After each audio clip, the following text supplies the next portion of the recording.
900 AM ETplayGeorgias' offense couldn't be stopped, totaling close to 700 yards and fueling the Bulldogs further down the road to Atlanta.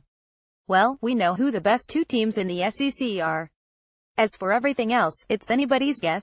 Here's our best shot at the pecking order through 7 weeks of action. 1. Alabama 70. During a week in which many of the top 10 were upset, Alabama did more than take care of business by dominating Arkansas 419 at home. 2. Georgia 70. It was a flawless performance, especially early on defense, but the Bulldogs responded well in the second half to win big 5,328 at home against Missouri. 3. Auburn 52. All that positive momentum after Clemson, yeah, that's gone when you blow a 200 lead on the road at LSU. 4. Texas A&M 52. The wins might not be pretty, but the Aggies keep collecting them. The latest was a 1917 victory at Florida. Kevin Sumlin's team is trending up. 5. LSU 52. The Tigers are back from the dead.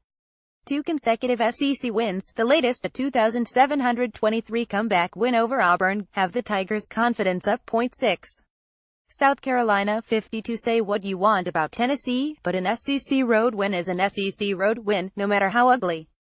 The Gamecocks' 159 victory over the Vols has them at 52.7.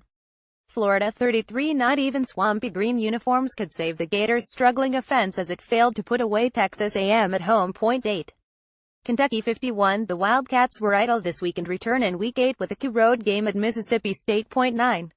Mississippi State 42. After a bye week, BYU was just what the doctor ordered. Nick Fitzgerald got back to making big plays, scoring 4 TDs as State rolled to an easy W. 10. Ole Miss 33. It would have been easy to fold after blowout losses to Alabama and Auburn, but Ole Miss didn't, bouncing back to beat Vanderbilt 5,735 at home. 11. Vanderbilt 34. The Commodores can't seem to stop the bleeding. After a 30 start, they've allowed 199 points in 4 straight losses. They have a week off coming up to try to figure things out. 12. Arkansas 24. The Razorbacks fell to Alabama 419 and remain winless in SEC play. 03. They've allowed 139 points in those 3 SEC losses. 13. Tennessee 33. Butch Jones is looking more and more like a Lametta coach after following an embarrassing 410 loss at home to Georgia by losing a 159 stinker to South Carolina. 14. Missouri 15. The Tigers made their game against Georgia interesting for the better part of a half, keeping pace with the Bulldogs, but the defense simply couldn't hold up much beyond that in a 5,328 loss. Mizzou allowed 407 yards in the first half and 370 rushing yards in the game.